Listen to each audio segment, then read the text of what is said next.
環境局局長邱騰華星期四會就停車熄匙同立法會議員再實地視察。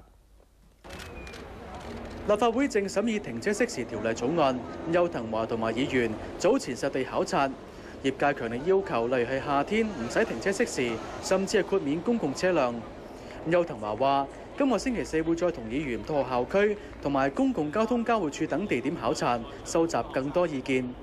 對於業界要求更多豁免，佢話要考慮執行上嘅困難，太多豁免會喪失立法嘅原意。喺呢個酷熱天氣同埋暴雨警告之下咧，大家都覺得咧係應該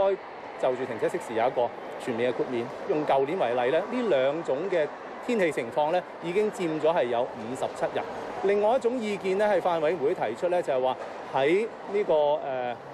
一年裡面某啲嘅月份，例如夏天嘅月份，需唔需要作出豁免呢？咁但係當然呢個要睇一睇，就係話具體嘅情況裡面咧，